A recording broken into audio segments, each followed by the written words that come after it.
अस्सलाम वालेकुम नाज़रीन इकराम, प्रोग्राम है 11th आवर और मैं हूं आपके साथ अशफाक इसहाक सत्ती।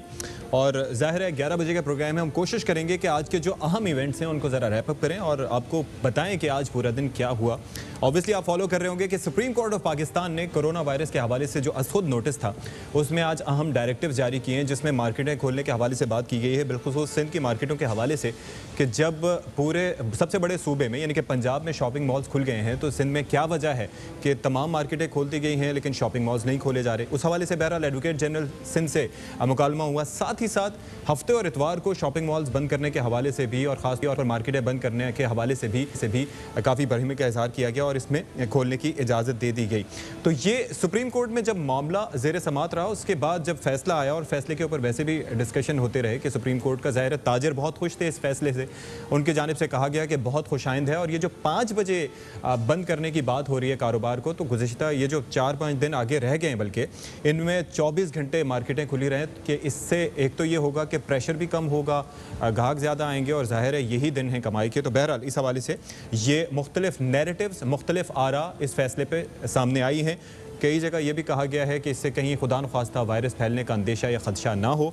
लेकिन बहरहाल बिलावल भुट्टो जरदारी साहब जो कि पीपल्स पार्टी के चेयरमैन हैं, उनकी जानिब से एक ट्वीट सामने आया है और जो ट्वीट है वो आपके पेशे खिदमत किए चलता हूँ कि hoping sanity prevails in the highest court of our land, I don't want to believe that the superior judiciary would pass any judgment endangering the health and lives of the people of Pakistan. I'm sure all honorable judges will give judgments based on facts and medical realities, inshallah. यानी कि वो कहते हैं कि उम्मीद है कि आला अदालतों में फ़हमो फरासत को मलहूज़े खातिर रखा जाएगा और मैं यकीन नहीं करना चाहता कि अदलिया कोई ऐसे फ़ैसले सुनाएगी कि जिससे पाकिस्तानियों की सेहत और ज़िंदगियों को ख़तरात लाहक होंगे। और उम्मीद है कि जो मेडिकल रियलिटीज़ हैं उनको मद्देनज़र रखते हुए जज साहिबान फ़ैसले सुनाएंगे। तो ये उनकी जानिब से कंसर्न सामने आए। इसके साथ साथ सईद गनी साहब जो कि सेनेटर हैं पाकिस्तान पीपल्स पार्टी के, उनकी जानिब से भी एक ट्वीट किया गया। उसमें लिखते हैं कि पूछना था कि अगर स्कूलों में कोरोना नहीं आता तो वो भी खोल देते हैं, क्योंकि बच्चों की तालीम बुरी तरह मुतासर हो रही है और तालीम कम अज़ कम नए कपड़ों से ज़्यादा ज़रूरी है। तो अब साथ ही साथ कोरोना के हवाले से आपको अपडेट करते चलें कि ये जो प्रोसेस है कोरोना वायरस के शिकारों का, ये अभी तक रुका नहीं है। कोरोना वायरस की हलाकत खेजियाँ अब भी जारी हैं और जाहिर है कि दुनिया के मुख्तलिफ ममालिक में जहाँ पर अरेंजमेंट्स किए गए, इक़दाम किए गए, लॉकडाउन किए गए, वहाँ पर किसी हद तक इस मर्ज़ में कमी आई है। लेकिन अभी तक पाकिस्तान में एक तो उतना स्प्रेड नहीं हुआ, वबा की शक्ल उसने इख्तियार नहीं की। पहले पीक का कहा जा रहा था कि मई में आ जाएगा, अब फवाद चौधरी साहब ने ये लिखा है और वो ये फरमाते हैं कि जून के वस्त में इसका पीक आ सकता है। तो अब मार्केटें खुल जाएंगी, दुकानें खुल जाएंगी, लोग धड़ाधड़ निकलेंगे, SOPs पर अमल दरामद हो नहीं रहा, तो उस सूरत में क्या सूरत हाल बनेगी, इस पर हम आज के प्रोग्राम में बात कर लेंगे। जो मेहमान हैं उनका तारुफ आपसे करवाए देते हैं। सरदार नबील गबोल साहब हमारे साथ मौजूद होंगे और ये पाकिस्तान पीपल्स पार्टी की नुमाइंदगी करेंगे। इसके साथ साथ हमारे साथ अताउल्लाह तारर साहब भी होंगे, ये डिप्टी सेक्रेटरी जनरल हैं पाकिस्तान मुस्लिम लीग नून के, और साथ ही साथ फर्रुख हबीब साहब होंगे, पाकिस्तान तहरीक इंसाफ से इनका ताल्लुक है और रुकने असेंबली हैं। तो नबील गबोल साहब से गुफ्तगू का आगाज़ करते हैं। सर, बहुत शुक्रिया आपने हमारे लिए वक्त निकाला। ये ज़रा फरमाइएगा कि सुप्रीम कोर्ट का फैसला और उसके बाद बिलावल भुट्टो जरदारी साहब का निस्बतन सख्त रद्द अमल, फ़हमो फरासत के मुताबिक फ़ैसले करने के हवाले से एक तरह से मशवरा दे दिया। आपके ख्याल में यह फ़ैसला दुरुस्त नहीं था जो सुप्रीम कोर्ट ऑफ पाकिस्तान ने किया? देखिए, सुप्रीम कोर्ट का फ़ैसला है, मैं उसके ऊपर कोई डिबेट नहीं करना चाहता हूं, क्योंकि ज़ाहिर है कि सुप्रीम कोर्ट ने फ़ैसला दे दिया है और हमें उस पर अमल करना है। लेकिन हमें ये ज़रूर हक़ है कि हम अपील कर सकते हैं और हम रिव्यू में जा रहे हैं। अच्छा, हम रिव्यू कर चाहते हैं कि सुप्रीम कोर्ट जो है अपने फ़ैसले पे हमारी भी बात सुने, गवर्नमेंट ऑफ सिंध की भी बात सुने। और क्यों हम रिव्यू चाहते हैं? क्योंकि हम हक़ाइक़ जानते हैं जो कि मैं समझता हूँ कि आप लोग मीडिया को भी पता होगा। मैं आपको शायद यकीन नहीं होगा, लेकिन मैं आपको ये बताना चाहता हूँ कि कराची में मैं सिर्फ कराची की बात कर रहा हूँ। कराची में इस वक्त जो आपको बताया जा रहा है कि कोरोना की तादाद कितनी है, उससे 4 गुना ज़्यादा है। अच्छा, जो कि रिपोर्ट नहीं हो रही है। तो उसकी क्या इसलिए वजह? रिपोर्ट नहीं हो रही है क्योंकि लोग खुद नहीं चाहते हैं कि रिपोर्ट हो। किसी को अगर सिम्टम होता है या किसी का जो है पॉजिटिव आ भी जाता है तो वो छुप जाता है और वो जो है रिपोर्ट नहीं करता है और वो क्वारंटीन के डर से कि जी कहीं मुझे एक्सपो सेंटर नहीं भेज दिया जाए या कहीं पर हॉस्पिटल, तो मैं घर में ही बेहतर अपना इलाज करूंगा। तो नबील कबूल साहब, ये तो बड़ी अलार्मिंग आपने बात कही, लेकिन आप ये कह रहे हैं कि इसमें हुकूमत का कोई कसूर नहीं है, लोग खुद रिपोर्ट नहीं करते। लेकिन आपका ये जो बयान है ये असेसमेंट की बुनियाद पर है या कोई ऐसे फैक्ट्स हैं जो आप जानते हैं इससे मुताल्लिक? बहुत सारे मैं जानता हूँ, बहुत सारे फैमिलीज़ को मैं जानता हूँ, बहुत सारे। अभी मेरे भतीजे का मुझे फ़ोन आया कि वो जिस अपार्टमेंट में रहता है यहाँ कैंट में, पता नहीं उसका क्या नाम है, ब्लूम समथिंग, अच्छा, वहाँ पे एक भाई को जो है कोरोना हुआ एंड ही डाइड। दूसरे भाई को जो है वो he is admitted in the hospital और तीसरे का टेस्ट लिया गया और वो पूरे अपार्टमेंट में घूम रहा है और अब तक 4-5 अपार्टमेंट्स वालों को लग गया है, लेकिन अभी तक एडमिनिस्ट्रेशन को इतला नहीं मिली है, तो वो अपार्टमेंट को अभी तक सील ही नहीं किया उन्होंने। सर, लेकिन एक चीज़ ये ज़रा फरमाइएगा कि इन चीज़ों की निशानदेही तो ऑब्वियसली सिंध में आपकी हुकूमत है, आप ऑब्वियसली निशानदेही कर सकते हैं अपार्टमेंट का नाम बता के कि यहाँ पर ये केसेस रिपोर्ट हुए हैं, and obviously there is another procedure कि जब आप कोरोना का टेस्ट करवाने जाते हैं, जहाँ तक मेरी मालूमात है, जिस लेबॉर्ट्री से आपने टेस्ट करवाया, अगर आपका टेस्ट पॉजिटिव आया तो वो लेबॉर्ट्री हुकूमत को नोटिफाई करती है या मुताल्लिका इदारों को, और वो उस बंदे को ट्रेस करके उस तक पहुंच जाते हैं। सिंध में ऐसा क्यों नहीं हो रहा, या जिन केसेस की आप बात कर रहे हैं वहां पर ऐसा क्यों नहीं हो रहा? देखिए, आज आपने कुछ वीडियोस, पता नहीं देखे नहीं देखे, कुछ वीडियोस अगर सोशल मीडिया में बहुत चले हैं, आपने देखा होगा। आप सिंध की सिर्फ बात ना करें ना, पूरे पाकिस्तान की बात करें। रावलपिंडी का एक बाज़ार जिसमें लाखों तो मैं नहीं कहूँगा, लेकिन कम से कम हज़ारों की तादाद में 50,000 60,000 लोग सिर्फ एक बड़े रोड पर नज़र आ रहे थे जो कि बाजार था दोनों तरफ। ठीक है, यानी लोगों को परवाह ही नहीं है, दे डोंट डैम केयर। बिल्कुल पब्लिक जो है ना, उनको परवाह ही नहीं है और वो कहते हैं कि जी हमें, वो तो बिलीव, अभी मैं आपको सच बात बताऊं, लोगों का बिलीव खत्म हो गया कोरोना से। exactly. वो कहते हैं कोरोना शायद कोई चीज़ है ही नहीं, कोरोना है ही नहीं है, सिर्फ जो है ये मीडिया में बातें चल रही हैं और हुकूमत हमें बेवकूफ़ बना रहा है, कोरोना कोई चीज़ नहीं है। तो हम कहते हैं कि भाई जब ये, और ये बिल्कुल फौज चौधरी ने सही बात बोली है ज़िंदगी में पहली दफ़ा कि ये मिड जून में ये आप देख लेना कि ये 2 लाख क्रॉस कर जाएगा। इसका जो रेशो, इसका स्कोर जो है 2 लाख क्रॉस कर जाएगा, मैं आपको बताऊँ। और उस वक्त ऐसे हालात देखें हमारे पास, पाकिस्तान में हमारे पास वो तादाद नहीं है वेंटिलेटर्स की कि लोगों को वेंटिलेटर्स पे हम लिटा दें। हमारे पास इतने बेड्स नहीं है, हमारे पास वो फैसिलिटीज नहीं है कि हम, तो यानी कि निहायत मौदबाना अंदाज से इसका मुकाबला कर सकें। सुप्रीम कोर्ट के इस फैसले पर आपकी राय वही है जो कि बिलावल भुट्टो साहब की है? देखिए, हम सिर्फ जो हकीकत है, हम सुप्रीम कोर्ट ने फैसला किया शॉपिंग मॉल खोल दो, हमने कहा ठीक है जी, आपका हुक्म सर आंखों पर, हम खोल देंगे, लेकिन हम हकायक तो बताने के, यानी हमें इतनी तो इजाज़त दो कि हम आपको हकायक तो बताएं।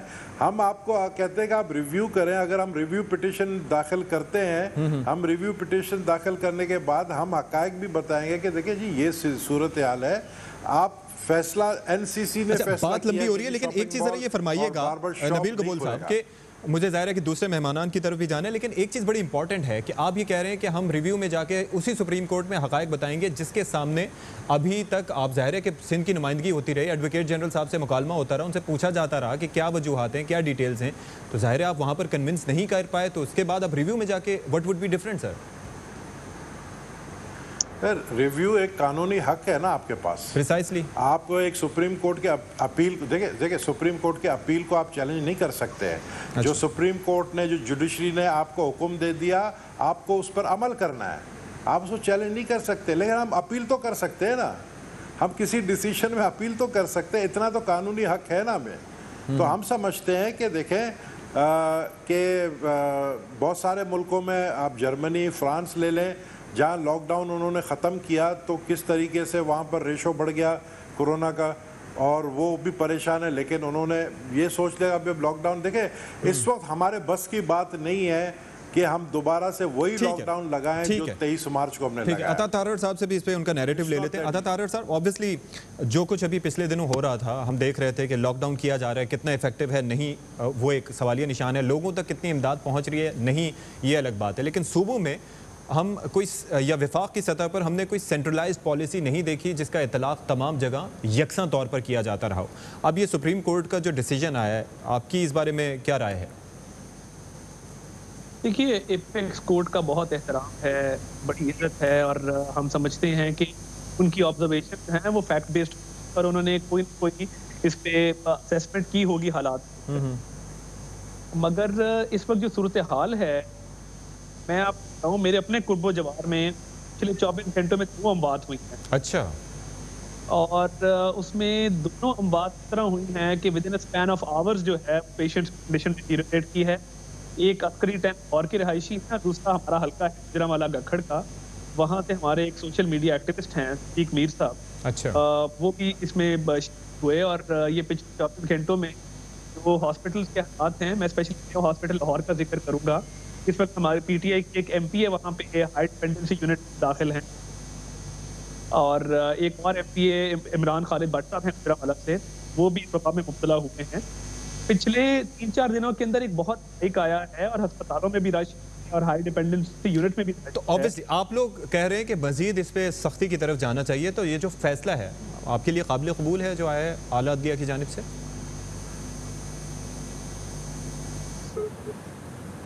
चलें फर्दर आपसे बात करेंगे, आपको रिकनेक्ट करने की कोशिश करते हैं। फर्रुख हबीब साहब, सर ये फरमाइएगा कि जाहिर है कि हम देख रहे हैं कि मुसलसल केसेस सामने आ रहे हैं, 2000 केसेस जो है वो रोज़ाना की तरह हम देख रहे हैं कि जो नंबर्स हैं वो बढ़ते जा रहे हैं और 900 से ज़ायद यानी कि 1000 के करीब अब तक अफराद इससे जाँ भाग हो चुके हैं और 42,000 से ज़ायद अफराद अभी पेशेंट हैं। लेकिन एक जो चीज़ हम देख रहे हैं, मार्केटों का हाल देख लें, हम बाहर किसी जगह भी देख लें, ट्रांसपोर्ट की सिचुएशन देख लें जो आपने खोल दी है, अब कोरोना का खौफ क्यों नहीं है? मीडिया पे हम एहतियाती तदाबीर के हवाले से बता के, सोशल डिस्टेंसिंग के हवाले से बता के, लेकिन असर क्यों नहीं हो रहा? क्या वजह इसकी नज़र आती है आपको? देखें, 2 चीज़ें हैं इसके ऊपर। मैं समझता हूं कि हमें एक रैशनल अप्रोच अपनाने की ज़रूरत है और हमें किसी किस्म की जो है वो ना तो मुबालगा राई करनी है, ना हमें कोई क्यास राइयाँ करनी है।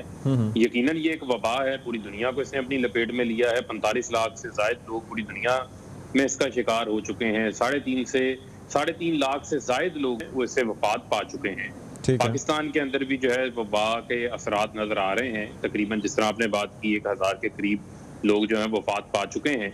लेकिन मैं समझता हूं कि 22 करोड़ का मुल्क है और 50 रोज जो है वो मुल्क लॉकडाउन के अंदर भी रहा, जिसके अंदर जो है मैं समझता हूं कि सवाए खाने पीने की अशिया और मेडिकल स्टोर और चंद दीगर जरूरी मैं समझता हूं जगहों के अलावा बाकी तमाम मुल्क जो है वो बंद पड़ा था।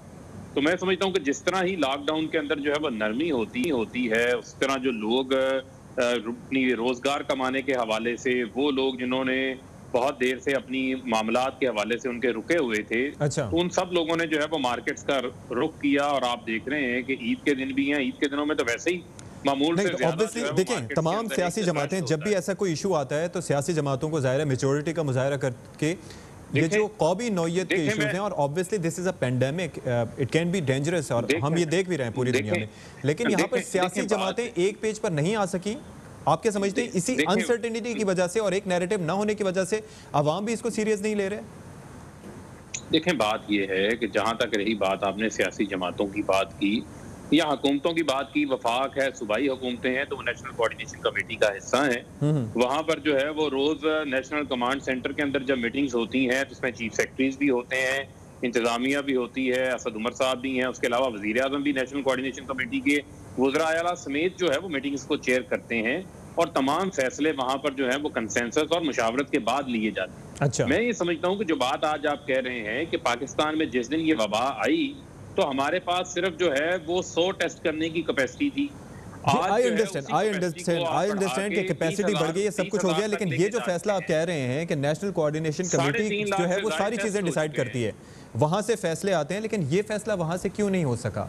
वहां से कैपेसिटी नहीं थी फैसला लेने की, इसी की वजह से आला अदलिया को नोटिस लेना पड़ा और फिर ये फैसला दिया। देखें बात ये है कि जहां तक रही बात लॉकडाउन को नरम करने के हवाले से, वो तो नेशनल कोऑर्डिनेशन कमेटी ने फैसला लिया। अब अगर सुप्रीम कोर्ट ने उससे आगे जाकर कहा कि मॉल्स को खोल दें या बाकी चीजों को खोल दिया जाए, जिस तरह ट्रांसपोर्ट के हवाले से जो है वो सूबे उसके ऊपर अपना फैसला कर रहे थे, अपने SOPs बना रहे थे, उन्होंने मॉल्स खोलने के हवाले से बात की या कुछ और दीगर जगहों को हवाले से बात की है, तो मैं समझता हूँ कि सुप्रीम कोर्ट भी जो है, जिस तरह सिंध गवर्नमेंट के आपने बात की थी, अटॉर्नी जनरल वहां पर जा रहे थे, उनको बता रहे थे, तो अगर वो अदालत को जो है वो कन्विंस कर लेते या उनको मुतमिन कर लेते तो इसके बरक्स फैसला आ जाता। अगर वो उस तरह हकाइक को या मामलात को नहीं पेश कर सके, उस तरह कन्विंस नहीं कर सके, या अदालत ने जो अप्रोच अपनाई, तो मैं समझता हूँ कि उस पर एक डिसीजन आ गया। अब एक आला अदालत का डिसीजन है, वो हमारे ऊपर फर्ज है, उसको हमने जो है वो मानना है, उसके ऊपर अमल दरामद करना है। उस हवाले से जिस तरह गबोल साहब कह रहे हैं कि रिव्यू लेके जाते हैं या कोई और मामला लेके जाते हैं, उसका हमें जो है वो इंतजार करना चाहिए। अब मैं समझता हूँ कि इसके ऊपर हुकूमतों की भी जिम्मेदारी है, उसके साथ साथ जो है वो हमारी आवाम की भी जिम्मेदारी है। यकीनन जो है उसके अंदर हमें भी जिम्मेदारी का जो है वो मुजाहरा करना पड़ेगा, और जो SOPs हैं उन SOPs को हमें भी साथ में जो है उसके ऊपर अमल दरामद करना पड़ेगा। अच्छा पड़ेगा, अभी तक हम ये कहे जा रहे हैं लेकिन ऐसा हो नहीं रहा। तो अता तारड़ साहब ये फरमाइएगा कि जब अदलिया को हम इस मामले पर कन्विंस नहीं कर पाए, आवाम को एक अरसे से हम ये कह रहे हैं, सियासी जमातें जाहिर है कि उनको भी अपना किरदार अदा करना चाहिए, तो वजह क्या है कि आवाम ये समझ नहीं पा रहे सबसे पहले मैं ये मुश्किल मरहला है? आप अपने इर्द गिर्द देखें, जितने मोहतात हम शुरू में थे, हम आहिस्ता आहिस्ता जिस तरह लॉकडाउन ईज हुआ है, हमारी अपने प्रिकॉशनरी मेजर्स भी और हमारा फ्रेम ऑफ माइंड भी चेंज हुआ है। यानी हम उतने मोहतात आज नहीं हैं जितने हम पहले दिन थे। तो जरूरत इस बात की है कि एक यूनिफॉर्म प्रिकॉशनरी और अवेयरनेस कैंपेन की आगाही मुहिम तमाम ज़राए अबलाग के जरिए, मीडिया चैनल्स हों, अखबारात हों, मैगजीन्स हों, रोड्स पे स्टीमर्स हों, पैम्फलेट्स हों, घरों के अंदर लीफलेट्स ड्रॉप करें। मगर बात यह है कि आप एहतियाती तदाबीर आलमी इदारा सेहत से तस्दीक शुदा लोगों को बताएं कि समाजी जो फासला है वो क्या होता है, सोशल डिस्टेंसिंग किस तरह से की जाती है। सर मेरी बात सुने, आपने हैंड सैनिटाइजर कैसे इस्तेमाल करना है। तमाम टीवी चैनल्स पे और खासतौर पर ARY न्यूज़ की अगर हम बात करें, हम अपने न्यूज़ बुलेटिन के दौरान भी सैनिटाइजर डेस्क पे रखकर लोगों को बाकायदा तौर पर इस्तेमाल का तरीका बताते थे। मैं और बात कर रहा हूं, इम्यूनाइजेशन के हवाले से डिटेल्स देते थे, सोशल डिस्टेंसिंग के हवाले से बताते थे, और ऑब्वियसली गवर्नमेंट भी अपना रोल प्ले कर रही है। सवाल सर ये है, यूनिफॉर्म कैंपेन चलाए, देखिए यूनिफॉर्म कैंपेन चलाएं जिसमें रोज लोगों को बताए जितना ये हैमरिंग किया जाए उतना कम है, लोगों की जिंदगियों का दारोमदार इस पे है, और इट्स लाइव्स ओवर लाइवलीहुड। आपने बैलेंस स्ट्राइक करना है। और मेरी अगर आप जाती राय, लेकिन यूनिफॉर्म पॉलिसी के लिए जरूरी नहीं है कि तमाम सियासी जमातें मुत्तफिका तौर पर मिलकर बैठें। सेनेट का कौमी असेंबली का सेशन हुआ और वो सारा बयानबाजी की नजर हो गया, बजाय इसके कि कोरोना पे कोई कौमी पॉलिसी सामने आती। हम तो बतौर ऑपोजिशन हर हवाले से हाजिर हैं। हमने मिसाके मईशत की बात भी की, हम इमरान खान साहब की मीटिंग में भी गए। देखिए हुकूमतों का दिल बड़ा होता है, हुकूमतों का हौसला बड़ा होता है, हुकूमतों को सबको बर्दाश्त करना होता है, सूबों पे महाजराई नहीं करनी होती।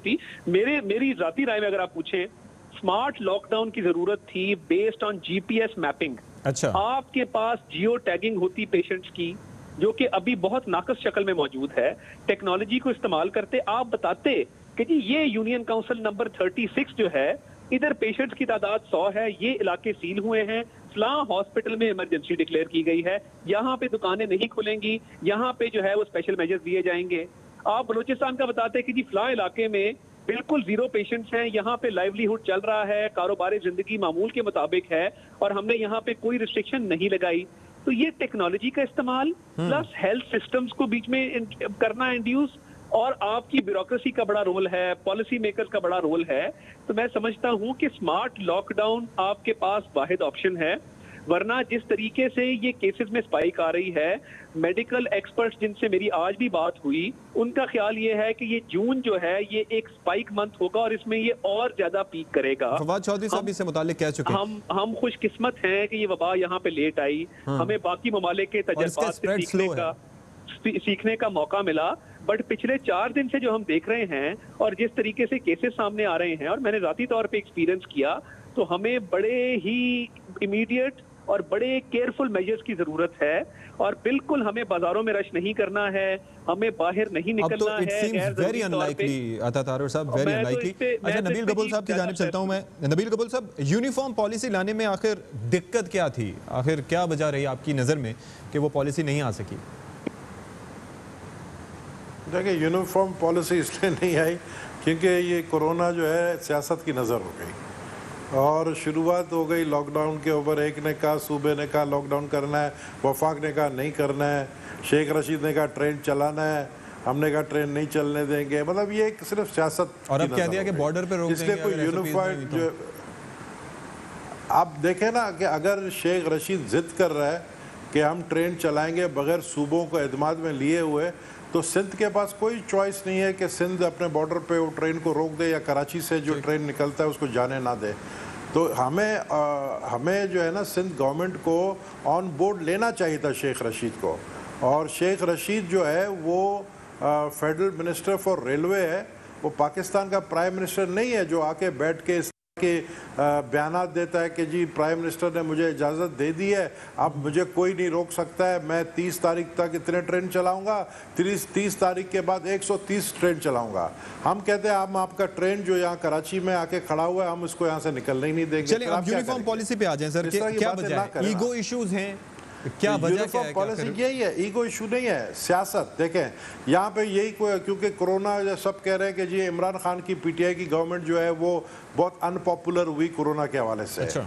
फिर उसके बाद उन्होंने जो है ये लॉकडाउन ख़त्म करने, क्योंकि लोग भी देखें बात अपनी जगह, लोगों की लोग भी तंग आ गए, लोग 2.5-3 महीने से घरों में बंद है, लोगों के कारोबार मुतासिर है, लोग परेशान है। लोगों ने एक किस्म के एक जिस तरह गेट क्रैश नहीं करते हैं यूँ उन्होंने कहा जी बाढ़ में जाए, कोरोना बाढ़ में जाए, वो निकल गया बाहर। तो ये जो ऐलानात हुए हैं वफाक की तरफ से, उन्होंने ज़ाहिर है जो ट्रेडर्स हैं हमारे उन्होंने भी उसको वेलकम की।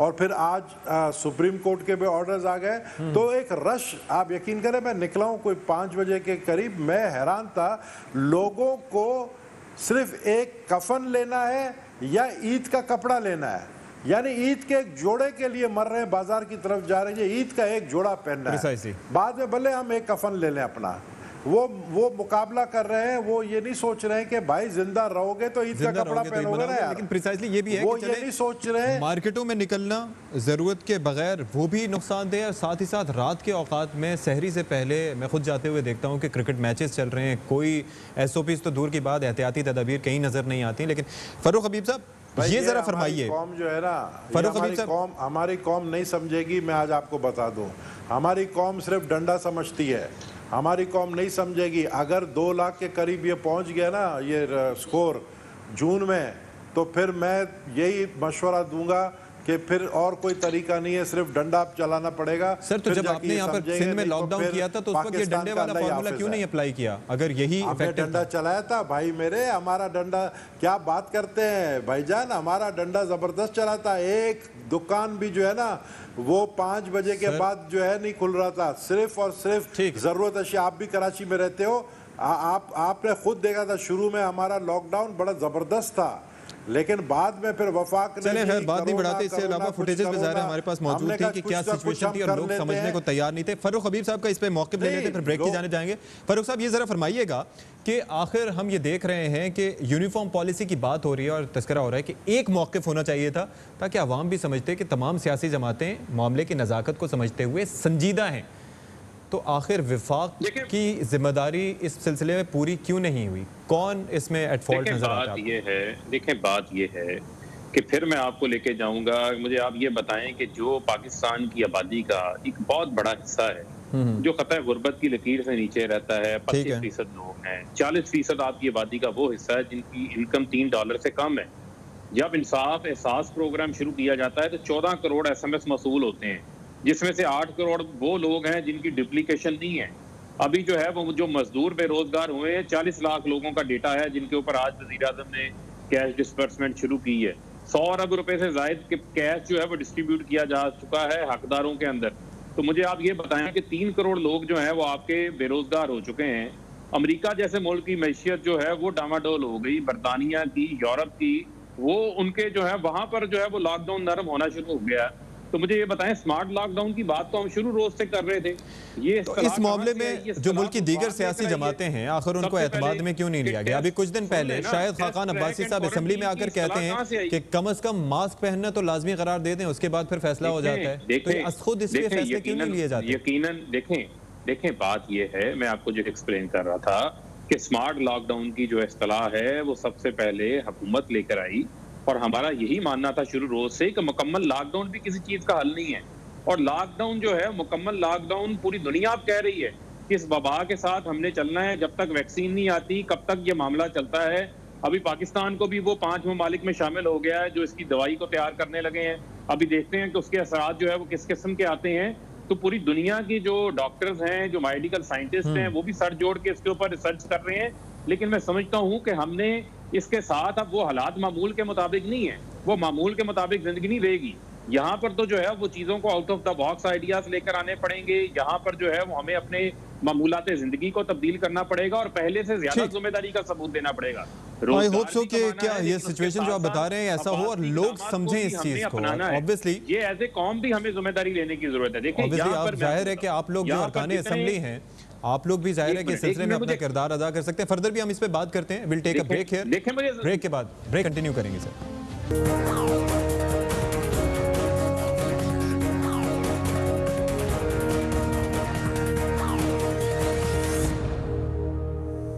अच्छा, कौन है शहजाद अकबर साहब? खैर, ये बात अपनी जगह, लेकिन शिबली फराज साहब ने इससे मुताल्लिक एक और बात की। वो ये कहते हैं कि पाकिस्तान में बहुत से वायरस हैं और करप्शन भी एक वायरस है और उसका एंटीडोट है वज़ीर आज़म इमरान खान। साथ ही शहजाद अकबर साहब जो हम देख रहे हैं कि फिर से प्रेस कॉन्फ्रेंस पर आ गए। पहले दरमियान में कोरोना वायरस का जब आउटब्रेक हुआ था और लोगों की सारी तवज्जो उस तरफ थी तो उस वक्त वो खामोश थे। अब वो दोबारा से सबूतों के साथ आ गए हैं। लेकिन क्या प्रेस कॉन्फ्रेंसेस के ज़रिए सज़ा दी जाएंगी, ये जान लेते हैं फ़र्रुख हबीब साहब से। फ़र्रुख साहब, फरमाइएगा कि ये जो शहजाद अकबर साहब हैं ऑब्वियसली अब दोबारा से एक्टिव हो गए, तो प्रेस कॉन्फ्रेंसेस के ज़रिए ये सबको एग्जीक्यूट कर देंगे या फिर सबूत आगे भी प्रोवाइड करेंगे? ये देखिए, बात यह है कि पाकिस्तान के अंदर जो है वो हकाइक सामने रखना जो है वो कोई खिलाफ कानून मामला नहीं है। अच्छा। और मैं समझता हूँ कि ये आपके सामने है फैक्ट कि किस तरीके से इस मुल्क के अंदर जो है वो जाली अकाउंट्स का नेक्सस सामने आता है, पापड़ वाला सामने आता है, हकाइक सामने लाना, लेकिन फिर सजा ना दिलवा पाना, ये तो फिर देखें वो तो आप अगले मरहले की बात कर रहे हैं ना। मैं तो आज आपसे जो बात कर रहा हूँ, मुझे तो उसके ऊपर बात करनी है और सजा जिस फॉरम ने देनी है यकीनन वो इन हकाइक को भी जो है वो सामने रखेगा। और नैब की कस्टडी के अंदर है जो है जो शोएब कमर है या अनवर मसरूर अनवर है, वो नैब की कस्टडी के अंदर है। और मैं समझता हूँ ये शरीफ खानदान के जो हैं उनकी कंपनीज में काम करने वाले फ्रंट मैन हैं, उनके कैश गुआइस थे जो कि फ्रंट कंपनियों के अंदर पैसा जमा करवाते रहे हैं और बाद में इनके साथी अकाउंटों के अंदर। अब मरहले की बात करें तो अगला मरहला आता है तो फिर उसके बाद वो मुल्क से बाहर चले जाते हैं और जाहिर है कि सुन लें फिर उसके बाद वो मामला वहीं पे रह जाता है। देखें, मुझे जरा केस को एक्सप्लेन कर लेने दें। देखें, मामला ये है कि ये भी एक नया तरीका वारदात है कि किस तरीके से एक तरीका वारदात था कि आप मनी लॉन्ड्रिंग करके जो है वो पैसा मुल्क से बाहर भेज दें और वहां से जो है वो टीटीज के जरिए मुल्क के अंदर ले आए, या मुल्क के अंदर ही पैसा जो है वो आप जाली अकाउंट्स के अंदर रख दें और वक्त जरूरत आप इस्तेमाल कर दें। जो शहजाद अकबर चीजें सामने लेकर आए हैं, आप उनकी प्रेस कॉन्फ्रेंस पे बात ना करें, आप उनके जो सब्सटेंस है, जो हकाइक हैं, जो फैक्ट्स हैं, उसके ऊपर बात करें। लेकिन क्या नैब के महकमे को जो कि आजाद और खुद मुख्तार इदारा है उसको डिक्टेशन की जरूरत है? इन्फ्लुएंस के हवाले से तो सुप्रीम कोर्ट भी ऑब्जर्व कर चुकी है कि इस तरह से किसी को इजाजत नहीं है वफाकी काबीना के मेंबर्स को कि वो डिक्टेट करें या इशारा करें कि आप ये करें। देखें बात देखें बात ये है कि ना तो आप पाकिस्तान के अंदर ना किसी कोई इदारे को कोई इन्फ्लुएंस कर रहा है। तमाम इदारे जो हैं अपनी कानून के मुताबिक, अपने लॉ के मुताबिक उनकी इंडिपेंडेंट हैसियत है, लेकिन आप उनसे जो है वो मुतालबा कर सकते हैं, उनके सामने आप दरख्वास्त कर सकते हैं। आए रोज जो है वो अपोजिशन दरख्वास्त करती रहती है, अपोजिशन बात करती रहती है। तो अगर शहजाद अकबर साहब जो हैं वो हकाइक को सामने ले आए हैं, आईना दिखा रहे हैं, तो बजाय उसका जवाब देने के जो है वो आप बुरा मना रहे हैं। अब बात ये है कि कहाँ, सुन लेना, कहाँ फीड मिल, कहाँ शुगर मिल, कहाँ जो है वो पावर प्रोड्यूसिंग कंपनीज और कहाँ पर जो है वो रियल एस्टेट डेवलपर्स, कहाँ पर कंस्ट्रक्शन कंपनीज, कहाँ पर जो है वो रियल एस्टेट एजेंसीज जो इनके अकाउंट्स के अंदर पैसा जमा करवा रहे हैं। तो ये उसी दौर के अंदर पैसा जमा होता है। इसी तरीके से इन्वेस्टिगेट भी हो पाए जिस तरह से प्रेस कॉन्फ्रेंस में आपने एक्सप्लेन किया है, तो इतनी मुश्किल नहीं हो, ओपन एंड शट केस होना चाहिए। अपने ऑफिस को अता तारर साहब, सर मुशीर बराए एहतसाब हैं और एक अरसे से हैं शहजाद अकबर साहब, वजीर मुमलिकत के बराबर उनका ओहदा है। आप लोगों को क्यों नहीं पता कि शहजाद अकबर साहब कौन है और कितने अरसे से वो एक्टिव हैं और क्या कर रहे हैं? देखिए, बात ये है कि शहजाद अकबर का ना कोई सियासी बैकग्राउंड है, ना हम जानते हैं वो कहाँ से आए हैं, उनका पोर्टफोलियो क्या है, वो करते क्या है। नैब को पहले रिप्रेजेंट करते थे और अक्सर प्रेस कॉन्फ्रेंसेस में नजर आते थे कि शहजाद अकबर साहब जो हैं वो नैब की तर्जुमानी कर रहे हैं। आजकल वो नैब को हिदायत देते नजर आते हैं। मुझे तो ये समझ नहीं आती कि कौन सा ठेका है कौन सी पब्लिक सेक्टर कंपनी है जिसमें गबन किया गया है? क्या वो बीआरटी पेशावर की तरह हमने को बीआरटी में यहाँ गबन किया है? हमने तो भाई 90 अरब के अंदर 70 किलोमीटर 3 मेट्रोज बनाई हैं। आपने 125 सर, वो अरब तो सारे के अंदर सबूतों के एक साथ मेट्रो प्रेस नहीं कॉन्फ्रेंस बनाई। करते हैं ना, उन्होंने तो रसीदें भी दिखा दी कि किस तरह से आई। मसरूर अनवर से आपसे पूछ रहे हैं कि मसरूर अनवर बताएं कौन है, तो आप लोग मुकदमा कर दें अगर वो गलत कर रहे हैं तो। शहबाज शरीफ साहब के अकाउंट में 1 रुपया आया हो किसी ऐसी कंपनी की तरफ से या किसी ऐसे शख्स की तरफ से जो अनवारंटेड है, शहबाज शरीफ सर साहब अकाउंट के में डायरेक्टली अकाउंट पैसा में तो नहीं एक आता ना, foreign ticket that's I what they हो। Are saying. तो बात ये है, इन्होंने ना लॉ पढ़ा है, ना इन्होंने एफबीआर की रिटर्न पढ़ी हैं जो हमने जमा कराई हैं, ना इनको बैंक लॉस का पता है, ना स्टेट बैंक के चैनल्स का पता है। ये पक्का झल के ये जो अवाम के सामने कागज लहराए जाते हैं, ये 22 करोड़ के गंदे नाले का केस बना, उसमें लहराए गए। हाई कोर्ट ने कहा कि इसमें उनका कसूर नहीं है। सुप्रीम कोर्ट में नैब ने केस वापस लिया क्योंकि एविडेंस नहीं थी। चीफ जस्टिस खोसा साहब ने कहा कि Shahbaz Sharif seems to be the good guy. Same with Ashiana. Ashiana scandal में 1 रुपए की करप्शन या 1 कनाल जमीन जो है वो गैर कानूनी नहीं निकली। अब ये असातों का केस बनाया गया है और इसके अंदर कोई करप्शन, कोई कमीशन, कोई किकबैक, 1 रुपए का ये साबित करते हैं। तो फलां कंपनी है जी, फलां बिजनेसमैन है जी, उसने इतने पैसे दिए, उसने इतने पैसे दिए। ये तोता मैना की कहानी पुरानी हो गई है। अच्छा। जवाब इस बात का दिया जाए कि 56 करोड़ रुपए की सब्सिडी सरकार से लेके लोकल मार्केट में चीनी ब्लैक करके 160 चलो वो तो डॉलर, रिपोर्ट आ जाएगी, उसके ऊपर हम नहीं जाते। प्रिसाइसली जो सवाल था उसी पे आप जवाब दें तो वो ज्यादा बेहतर है। नबील गबूल साहब जरा मुस्कुरा रहे थे जब मैं आपसे गुफ्तगू कर रहा अब था। ये मलिक मकसूद कौन है, शुएब कमर कौन है? वो तो इन्वेस्टिगेट होगा तो पता चल जाएगा ना। आई होप आपने जाहिर है कि नैब तक तो मामला पहुंचेगा ही। नबील गबूल साहब, सर आप मुस्कुरा रहे थे, आपका भी सवाल यही है शहजाद अकबर साहब से मुताल्लिक या कुछ और है आपके जहन में? देखिए, मैं ये समझता हूँ कि शहजाद अकबर साहब का और शहबाज शरीफ साहब का कोई अपना ज़ाती कोई झगड़ा है उनका। क्योंकि वो शहजाद अकबर जो है वो जब भी प्रेस कॉन्फ्रेंस करते हैं तो शहबाज शरीफ के खिलाफ जो है इतना बड़ा जो है ना वाइट पेपर शाया कर देते हैं और बैठ के वही बातें करते हैं जो पिछले 15 प्रेस कॉन्फ्रेंस में किया है। लेकिन वो तो जरदारी साहब का भी नाम लेते हैं सर, इधर भी कोई मामला झगड़ा है?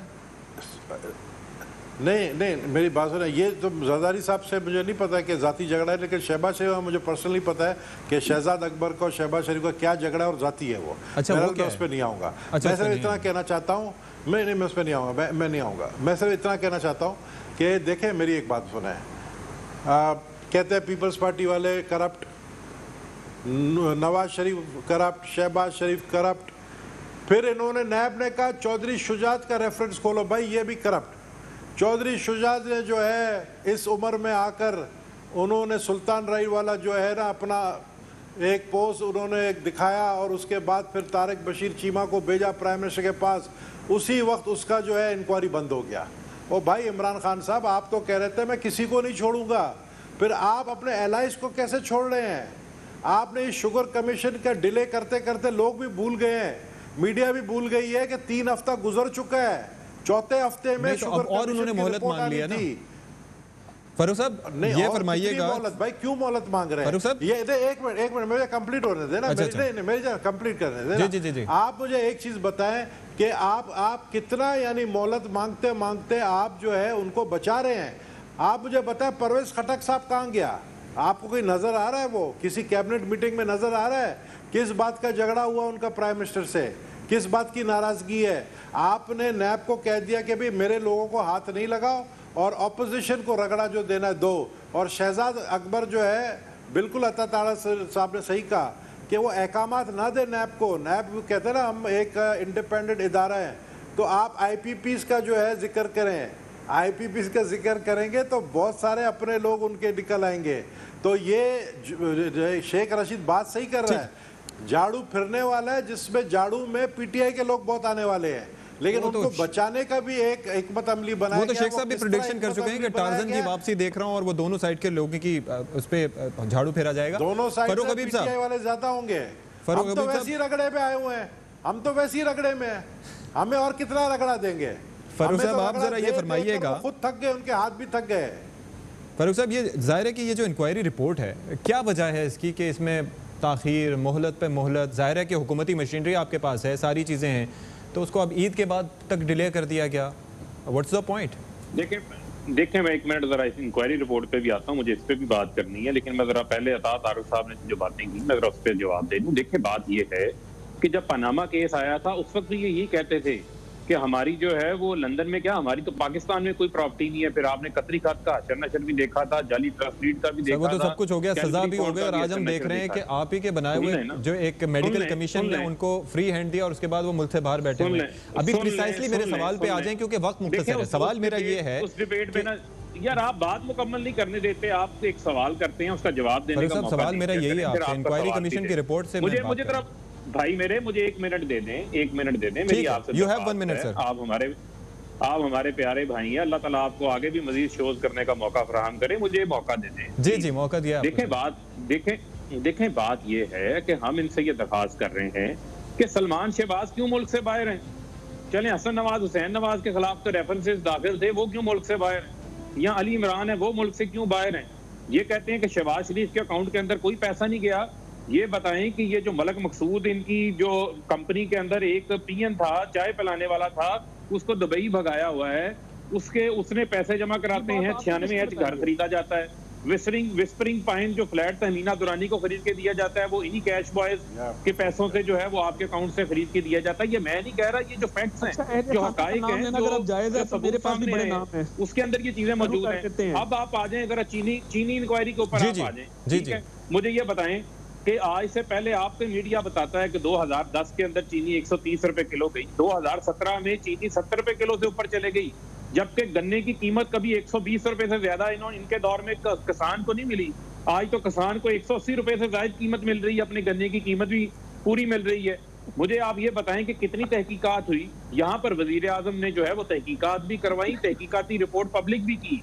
अब फोरेंसिक ऑडिट हो रहा है ताकि उन लोगों की रिस्पॉन्सिबिलिटी फिक्स करें जिसने इस सब्सिडी का नाजायज फायदा उठाया है। 22 अरब की सब्सिडी तो जो है वो शरीफ खानदान अपने दौरे हुकूमत के अंदर दे चुके हैं। 1 अरब से ज्यादा की सब्सिडी तो सलमान शहबाज की कंपनियों को मिली। तो यानी कि आप ये कह रहे हैं कि बस प्रोसेस चल रहा है और प्रोसेस के अंदर ही थोड़ा स्लो है, कोई रुकावट नहीं है, कोई प्रेशर नहीं है। शहबाज शरीफ की, सलमान शहबाज की शुगर मिल है ना। देखें, जब अगर उनको एक वक्त दरकार है, उन्होंने देखें सबसे पहली बात जो इम्पोर्टेंट बात है, शाहिद खाकान अब्बासी पेश होते हैं, खुर्रम दस्तगीर पेश होते हैं, अल्हम्दुलिल्लाह शुगर कमीशन के सामने पेश होने चले जाते हैं। नैब बुलाए तो पेश नहीं होते।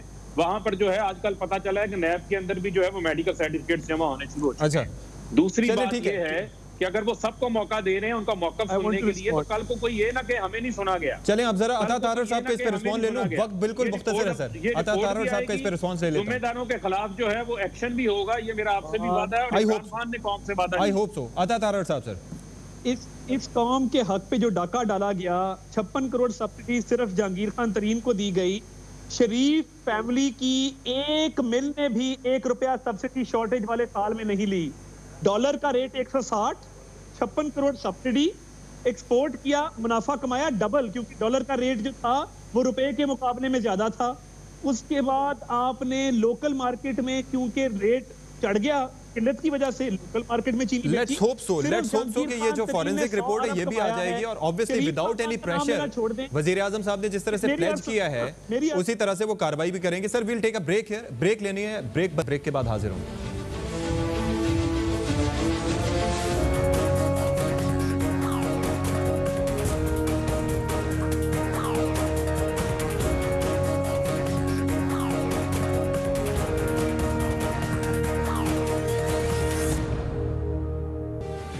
नाज़रीन इकराम, प्रोग्राम का अब आखिरी हिस्सा है और जाहिर है कि कुछ ही सेकंड्स हैं, तो उसमें ऑब्वियसली कौमी सतह के मामलात हैं। कौमी सतह के मामलात में ऑब्वियसली एक यूनिफॉर्म पॉलिसी होनी चाहिए ताकि लोग भी ये समझें कि उनकी हुकूमत और सियासी जमातें अगर कोई मसला है, अगर कोई परेशानी है तो उससे टैकल करने के लिए, उससे नबर्द आज़मा होने के लिए मुत्तहिद हैं और वो समझते हैं कि मामले की नज़ाकत क्या है। दूसरी जानिब सुप्रीम कोर्ट की जानिब से डिसीजन लिया गया है आवाम की फलाह के लिए, ताकि आवाम अपने घरों से निकल सकें, अपने रोज़गार का बंदोबस्त कर सकें, और इस फैसले को संजीदगी से लेना चाहिए और तमाम तर जो SOPs हैं उनको फॉलो करें, क्योंकि आपकी और हमारी ज़िंदगी का दारो मदार इस पर है।